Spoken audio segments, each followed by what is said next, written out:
گیلانی موجود تھے پارلیمانی بورڈ میں، اور وہاں پہ ڈسکس ہوا گیلانی کا سارا یہ کہ ووٹ ٹرانسفر ہونا ہے، کیا ہونا ہے، یہ ہوگا، ٹائم کتنا لگے گا۔ گیلانی کو ڈراپ کر دیا پارلیمانی بورڈ میں۔ پارلیمانی بورڈ کے بعد اچانک زرداری صاحب نے گیلانی کو بھیج دیا کہ جائیں نامینیشن پیپر فائل کریں، اور ان کے ساتھ خاقان عباسی، راجہ پرویز اشرف چلے گئے۔ خود پارلیمانی بورڈ کے جو باقی ممبران تھے، ان میں راجہ پرویز اشرف بھی تھے، وہ تو چلے ساتھ گئے، لیکن باقی جو ممبران تھے وہ حیران رہ گئے کہ یہ گیلانی کا تو فیصلہ ڈراپ کر کے آئے تھے، تو پھر یہ اچانک کیسے کیا ہو گیا؟ اچانک یہ ہو گیا کہ انہوں نے پوری اپنا پلان بنا کے کیلکولیشن کر کے سنیں اس میں جہانگیر ترین بھی ہے۔ ماشاءاللہ۔ جہانگیر، میں آپ کو خبر دے رہا ہوں، میں نے جہانگیر ترین کی خبر دی ہے، لیکن پارلیمانی بورڈ میں فیصلہ نہیں ہوا گیلانی کا، یہ میں نے ذکر ہی نہیں کیا۔ اچھا، جہانگیر ترین کا یہ ہے کہ جہانگیر ترین کی وائف جو ہے گیلانی کی ماموزاد ہے، یہ آپس میں ریلیٹو ہیں، رشتہ دار ہیں، اور جہانگیر ترین کے ساتھ جو عمران خان نے کیا ہے چینی اسکینڈل میں، شوگر اسکینڈل میں، اور جو ان کے ساتھ ابھی تک کرتے رہے ہیں، جہانگیر ترین کو اب موقع ملا ہے بدلہ لینے کا۔ وہ عمران خان کو نیچا دکھانا چاہ رہے ہیں۔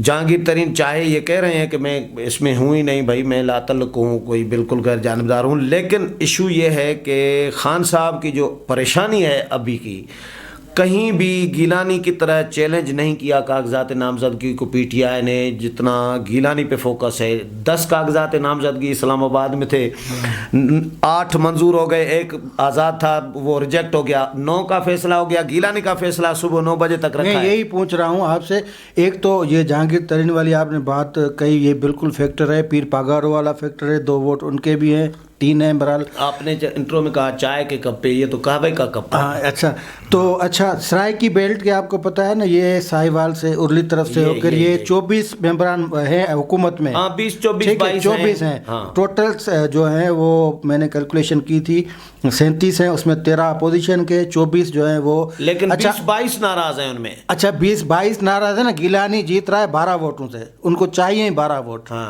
تو اچھا، یہ جو رکاوٹ پیدا ہوئی ہے، یہ تو چلو معاملہ کلیئر ہے، عمران خان کی اس لیے ہوائیاں اڑی ہوئی ہیں کہ یار یہ تو اگر ادھر ادھر 12 ووٹ ان کو مل گئے تو یہ کام، یہ جو رکاوٹ ابھی الیکشن کمیشن میں آ گئی ہے، الیکشن کمیشن تو جیسے وہ سپریم کورٹ کو بھی جواب دے کے بیٹھا ہوا ہے، لیکن یہ رکاوٹ کس بنیاد پہ ہے وہ تو کلیئر ہے اس کا گیلانی کی۔ ہاں، دیکھو، یہ تو الیکشن کمیشن میں نہیں کہہ سکتے، ریٹرننگ افسر کے پاس کہہ سکتے ہیں نا، کیونکہ چاہے ریٹرننگ افسر الیکشن کمیشن میں بیٹھتا ہے، لیکن ہے ریٹرننگ افسر کے پاس، یہ الیکشن کمیشن کا اس سے تعلق نہیں ہے فی الحال۔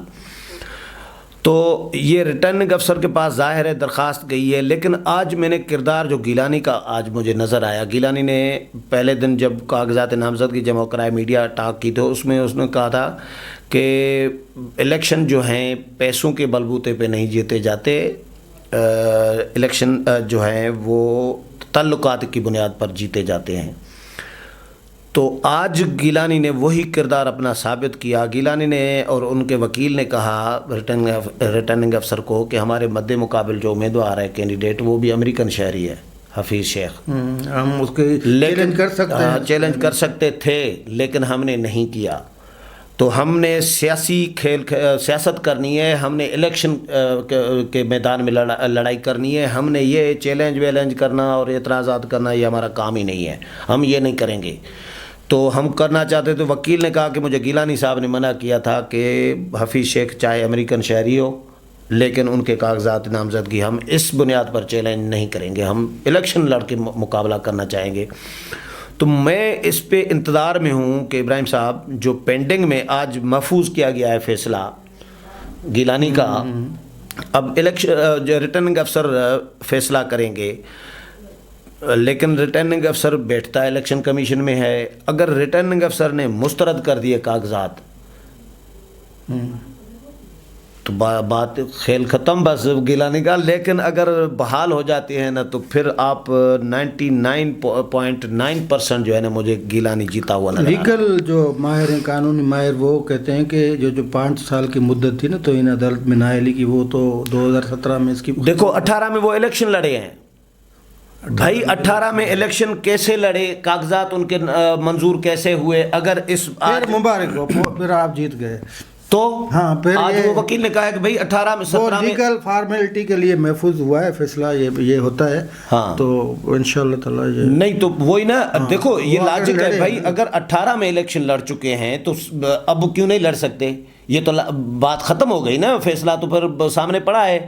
یعنی یا تو 18 والی جو ریٹرننگ افسر تھے انہوں نے غلط فیصلہ کیا تھا, پھر یا تو اس کو کالعدم قرار دینا پڑے گا کہ بھیا یہ غلط الیکشن لڑے تھے 18 میں بھی. تو آج بہرحال یہ جو حکومتی امیدوار ہے کیا نام ہے, وہ بھی پریشان ہے جو گیلانی کے مقابلے میں ہے, اور جو ان کا وکیل ہے انہوں نے پھر ٹائم لے لیا. اب ٹائم جو 3 بجے تک لے لیا تھا نا, انہوں نے کہا کہ ہمیں تھوڑا سا دلائل دینے کے لیے ٹائم چاہیے ہمیں. تو الیکشن کمیشن نے انہوں نے کہا کہ بھائی نہ ٹائم نہ دیں, فیصلہ دے دیں. گیلانی نے کہا اس نے ریٹرننگ افسر نے کہا کہ چلو 3 بجے تک آپ کے پاس ٹائم ہے, جو آپ ریکوائرمنٹس پوری کرنا چاہ رہے ہیں وہ کر لیں قانونی. تو 3 بجے تک بھی تھا نا ان کا, اس پہ بھی گیلانی اور انہوں نے اعتراض کیا کہ بھیا جب نیر بخاری نے پہلے دن خط لکھا کہ ٹائم دیں امیدواروں کو, ہمیں ٹائم دیں قانونی تقاضے پورے کرنے کے لیے, تو ہمیں انکار کر دیا تھا. اب یہ ٹائم مانگ رہے ہیں تو ان کو ٹائم دے رہے ہیں 3 بجے تک کا بھی. بھائی 3 بجے تک کا ٹائم دے رہے ہیں, یعنی پی ٹی آئی ٹائم مانگ رہی ہے کہ ہمیں ٹائم دیں, ہمارے پورے نہیں ہیں کاغذات. تو اس کا مطلب ہے کہ نیر بخاری کا خط درست تھا کہ جلد بازی کی گئی ہے, تیاری نہیں ہے امیدواروں کی. تو پی ٹی آئی کی خود کی تیاری نہیں ہے, ڈاکومنٹ پورے نہیں تھے, ٹائم تبھی مانگ رہے تھے نا. ویلڈ تھا یہ ان کا کوشچن, ویلڈ تھا. ویسے دیکھتے ہیں کل یہ جو آپ صورتحال بتا رہے ہیں اس میں تو مجھے جو لگ رہا ہے, میری اپنی رائے ہے ویسے, جو ریٹرننگ فیصلہ کرے افسر, لیکن گیلانی صاحب اپنی سزا مکمل کر چکے ہیں. 2018 میں اگر الیکشن لڑے ہیں تو پھر تو اس کے, اور وہ سزا بھی علامتی تھی, وہ سزا نہیں, اس کی نااہلی کی سزا پھر 5 سال کا ہے نا. ویسے 5 سال کانسٹیٹیوشنل جو ہے وہ اسی علامتی سزا کی بنیاد پر, اسی علامتی, اور وہ بھی 5 سال ہے, اور 5 سال کا مدعا وہ پورا کر گئے. تو یہ گیلانی صاحب نے مشکل میں ڈال دیا, اور یہ مشکل کل تو خیر آسان ہو جائے گی, لیکن انتخابات والے دن حکومت کی ساری مشکلات آسان ہو جائیں گی جب نتائج آئیں گے. آج کے لیے اتنا ہی, دیجیے اجازت, اللہ حافظ.